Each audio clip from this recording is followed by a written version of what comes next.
My name is Chief Billy Major. I'm the Chief of the Buffalo Niagara International Airport Fire Department. I want to welcome you here today. We're going to take a look at the station, or as we lovingly call it, the firehouse. So come on in.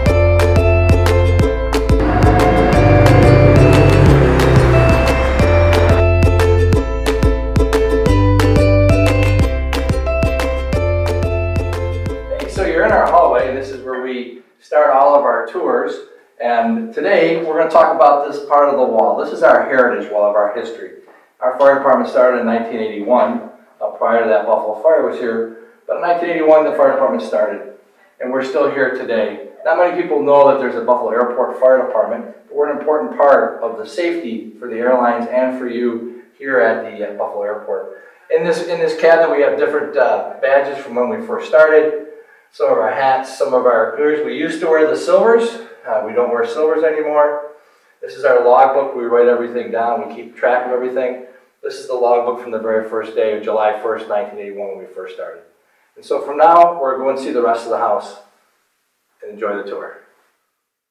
Hey, so every house has a kitchen, right? Or a dining room table where you eat. This is our dining room table here. And these are some of the guys that are working here for the fire department. We have 36 firefighters on staff. There's 9 on duty. So quick visit. We got Paul. We got Tim, we got Andy, Billy, Brian, Mike, and the boss, Scott. Every crew has a boss on shift, and Scott's the boss today. And this table that we have down here that you're going to see is a table of love from the fire department. We sit at this table for all of our meals. We're one big family, just like you are. And this table was made with love and hard work of the firefighters to put this table together and made it happen.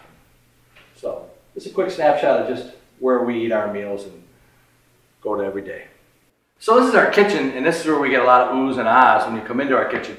Remember, we're here 24/7, so every meal, we're here. Holidays, Christmas, Thanksgiving, we're here. And the guys and girls that work here, like to cook and they have good meals. So we have a fantastic kitchen here with a commercial grade stove, fire protection for it, our 2 refrigerators, the freezers, and a lot of laughs and a lot of conversations take place in this room, just like everybody else's kitchen at home. All right, so now we're in our watch room or our communication center.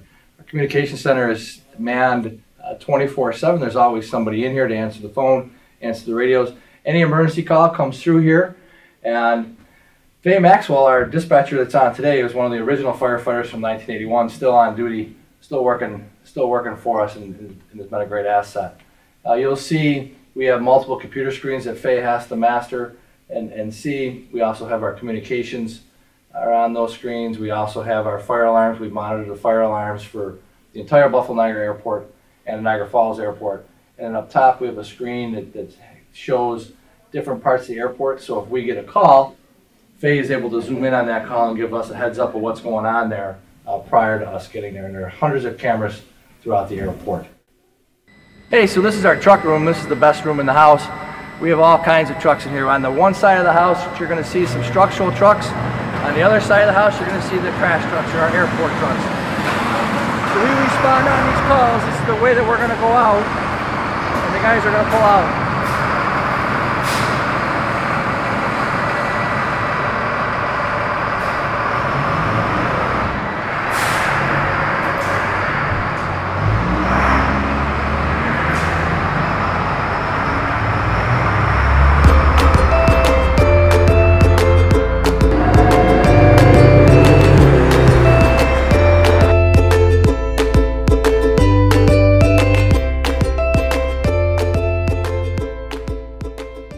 One of the segments we want to do today is talk about kitchen safety, and we're blessed to have firefighter Andy LaForce here to give us a few tips on kitchen safety.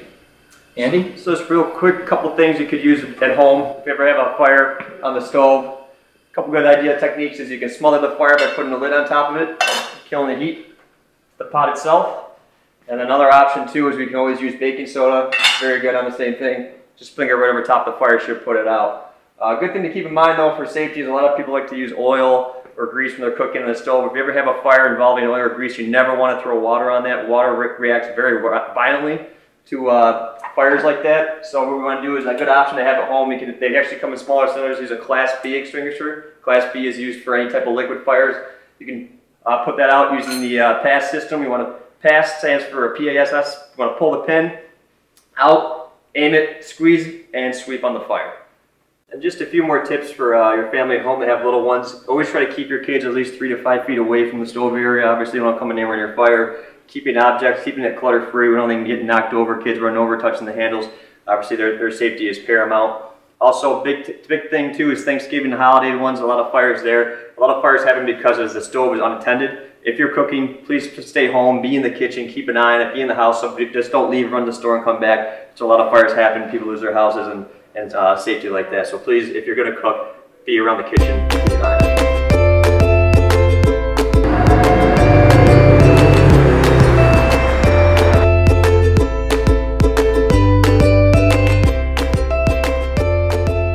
Hi, I'm Firefighter Mike Karuba. This is Firefighter Brian Beal. Today we're going to talk about donning our PPE and SCBA. This is actually one of our skills in our fire academy we go through. We go through Structural Fire Academy and our Fire Academy. This is one of our New York State skills. It's donning everything within 2 minutes. A couple key components here are obviously our helmet, our face piece, which hooks up to our SCBA itself. We have some gloves here,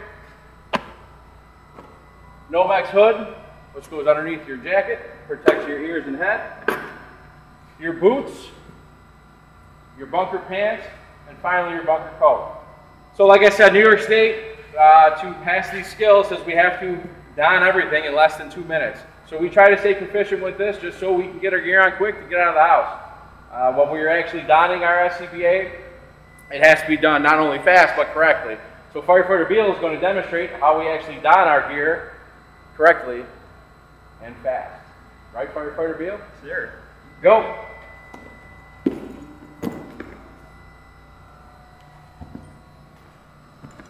Now he's pulling off his bunker pants. He'll put his suspenders up over his shoulders.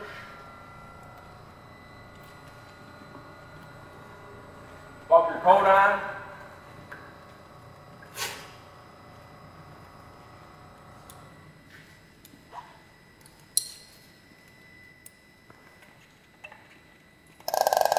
Now he turns his SCBA on before it's on his back. That beeping you hear, that's part of his pass alarm system. We'll talk about that in a second also. The straps go on just like a book bag. Face piece on.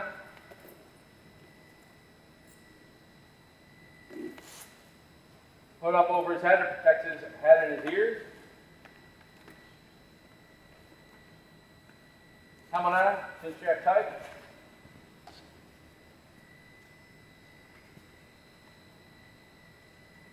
Gloves on air, and buckled up. Got you, Firefighter Beal. And we're good to go. We're good to go safely. So now, as you can see, it's kind of, when we're in a structure, we have to talk to one another. Sometimes we're not right next to each other. So if he's trying to talk to me, go ahead, Brian. It's a little bit muffled, and it can be a little bit overwhelming for somebody that is obviously in some sort of situation they don't want to be in. If they hear the firefighters coming through talking to one another, don't be afraid. So it's common for us to talk to one another. There'll be tools, there'll be a little bit loud, we'll be crawling along because we can't really see. Also, we have a pass alarm. If he stands here for 20 seconds and doesn't move, it's going to start making a chirping noise. So it's been 20 seconds, and then 7 seconds after that, it'll make this noise. So that's the noise that our SCBA makes. If a firefighter happens to go down and is either trapped or lost, they can actually manually set this pass alarm off. We go home and try to find them. Great job, Firefighter Beal. All right, we're back with Firefighter Beal after successfully donning our SCBA and PPE. Chief, what time did he have? A minute and 20 seconds. All right, minute 20 seconds, that's very good. Like I said, New York State says we have to do it within 2 minutes. Minute 20 seconds is great. Well done, Firefighter Beal. Thanks, Mike. So now we're going to talk about some of the equipment we carry just on an everyday basis.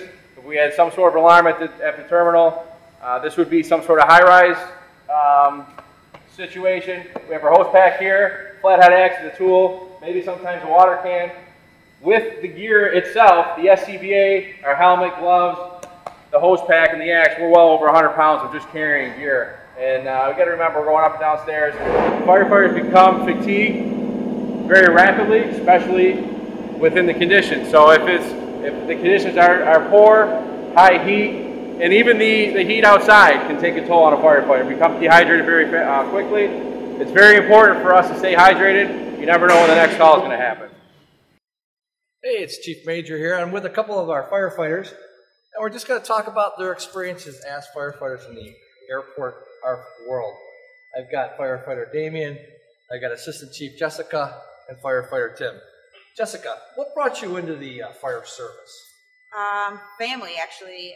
Growing up, my grandfather was a Buffalo fireman. My dad was an assistant chief at our volunteer department. Uncles, basically family. So it's all I kind of knew growing up. It became the normal. So I joined an Explorer program and eventually became a firefighter, a volunteer firefighter. And eventually that became my career. It's wonderful being able to do something you love for a career. And family is the reason why. One of the things that we get to do here with this great firehouse and this great staff that I have is to give lots of tours. And lots of times we have younger kids that come in for the tours and they ask us all kinds of questions.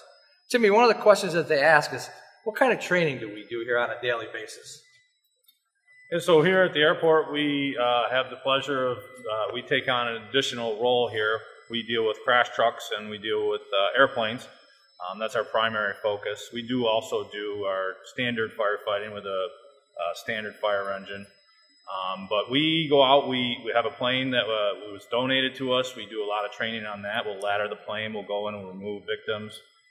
We are practicing constantly maneuvering these crash trucks, getting used to laying down a foam blanket, which is what we would use on a fuel fire here at the airport. So a lot of different hats that we wear. We do EMS also at the terminal, but our primary goal here is airport firefighting, and this is where we use our crash trucks. Damien, some of the specialty stuff that we do besides the EMS that Timmy talked about and all the aircraft stuff is hazmat and confined space. Now, our hazmat isn't the typical hazmat. We do the operation stuff, but what do we do with the confined space? What kind of things do we do with when we talk about confined space? Well, we have a large facility here at the airport, and we have a bunch of different confined spaces where we have workers that go into tight spaces that may not be the best environment for them. So we do have to monitor the area to make sure it's safe for them to go in. So we do take on that role here at the airport to make sure that all the workers are safe no matter where they work here at the airport. Jessica, what kind of work schedule do we work here at the airport, and how often are you here? And do you consider these guys to be your family? Yeah, sure. So we don't work the normal Monday through Friday, 9 to 5. The schedule here consists of 2 10-hour days followed by 2 14-hour overnights, and that's split into 4 platoons. So once you do your 2 days, your 2 overnights, you have 4 days off, which is a great schedule for the family. And speaking of family, these guys become family. We spend so much time together. We spend holidays together. We have meals together. We trust basically each other with our lives. We become very tight, and even outside of work, our families hang out together and we do things. So the fire service is a great place for that. So just a quick bit to meet the firefighters that we have here, and we're going to move on.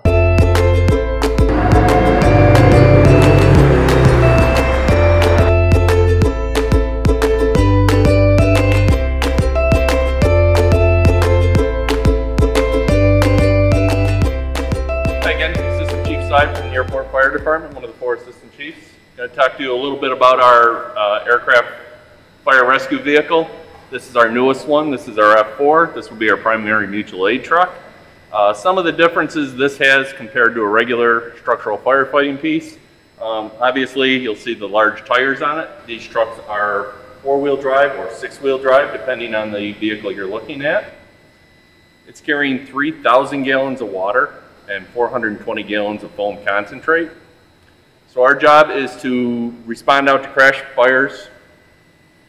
If an aircraft comes down, we're to put out 90% of the fire in 80 seconds, 90 seconds, and create rescue paths for the people to exit the plane in an emergency.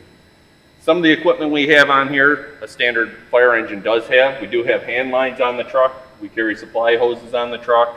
Some of them have ladders on them. But we do also have some specialized equipment as well.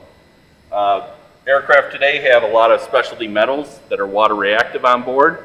So we have extinguishers to handle that. They obviously have a lot of computer equipment. Some of our trucks actually carry clean agent firefighting extinguishers that won't destroy computer equipment if we have to use it on it. We have some different axes we use for crash fire rescue.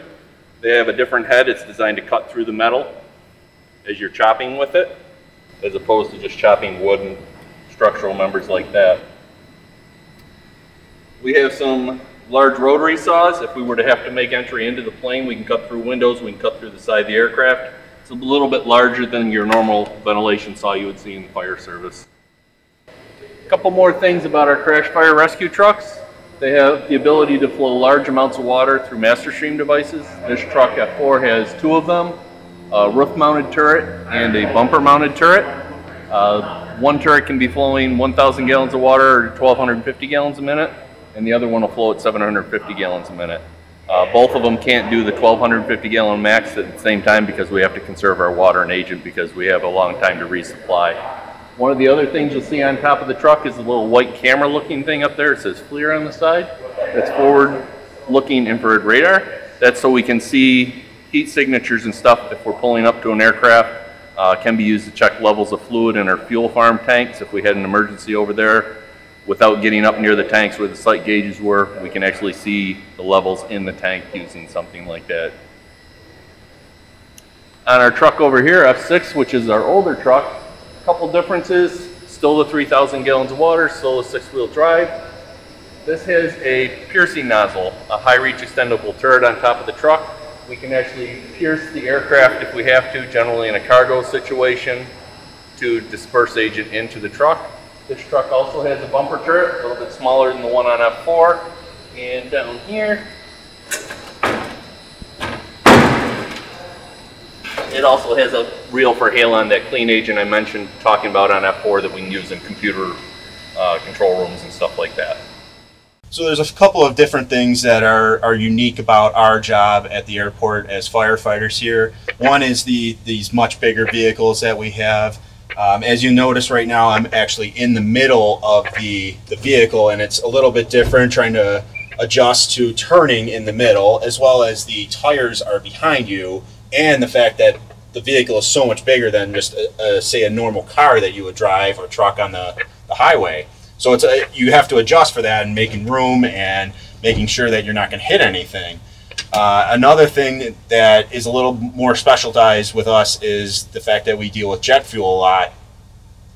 With the bigger planes that are out there, they require jet fuel, and it's a little more different properties than, say, regular gasoline. And what most people don't know is that gasoline can actually be more dangerous than jet fuel because it will ignite at much lower temperatures than jet fuel will.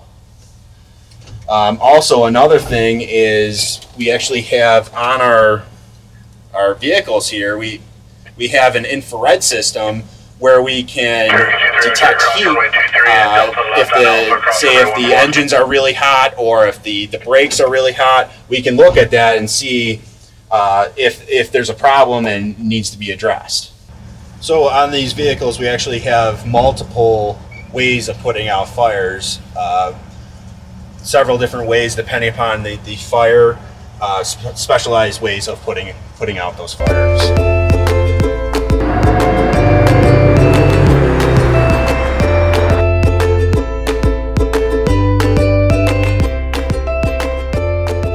Hi, I am Firefighter Bill Locker. I'm with the Airport Fire Department, and today we're going to do a demonstration of how we would do a response drill to an airplane.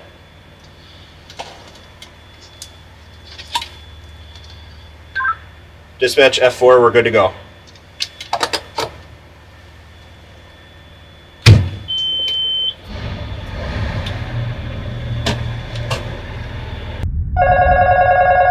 That sound you hear is the crash phone ringing from the tower alerting us that we have an aircraft emergency. As you see, the doors go up in 15 seconds, and the guys keep coming out. 1-4, hold short.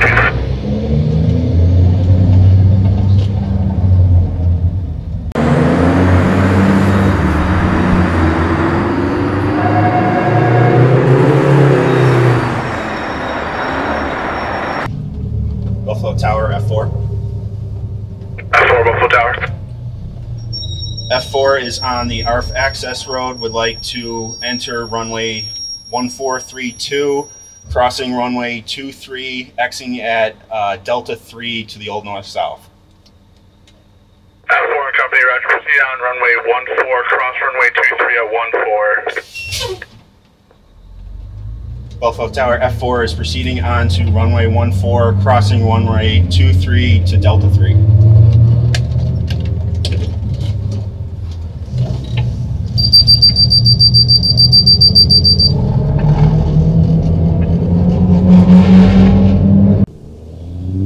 Okay, so right now the trucks are simulating that we have an actual aircraft emergency and there is a fire on the plane. So our trucks have pre-designated assignments for rescue pass, firefighting, and then backup firefighting. Our engine is also responding. They'll do EMS as needed or direct people away from the aircraft if they can. So the first truck responding, F5, our red truck, he's cutting the rescue path. F6 is going to go and hit the fire from the nose, and he can work either side of the aircraft. And then F4 is going to take the left side of the aircraft.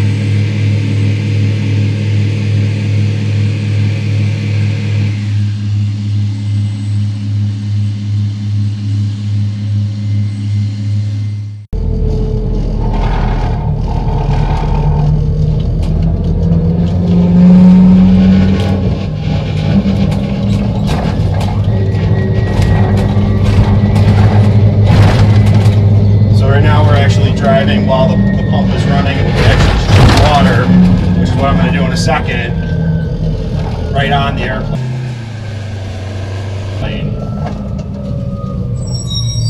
F4 and company out the airfield.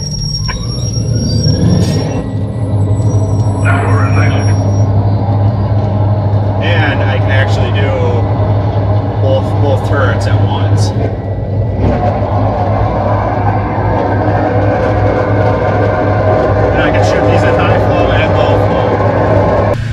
So if this was a real emergency with this type of aircraft and the number of passengers this could carry, obviously our crash tests would be doing the job they just did, knocking down the fire, protecting the egress pass for the passengers on the plane. Our engine would set up and start pulling people from the aircraft if need be, and starting a triage area for walking wounded. Myself, with our command vehicle, I would set up command. Our mutual aid resources would have already been contacted, would now be on their way. We have a staging area over on the one roadway where all units come in. Officials from the county and local volunteer departments and City of Buffalo will all meet there, and we'll start bringing in the resources we need at that time. Maybe additional fire trucks, ladder trucks. We may be laying supply lines out here so we don't have to take our trucks back and supply water. We'll just lay a supply line right to them out here, and we'll just keep working. Ambulances will then start coming out and removing the worst wounded at that time, and then we'll work back to what we call our green or our walking wounded. And that's generally how a crash would go for a response from us. Hey, so this wraps up our tour of the Buffalo Niagara National Airport Fire Department. We're very happy that you came out to spend some time with us. But it's time for us to go to work, and that's what we're going to do. So you all have a great day and stay safe.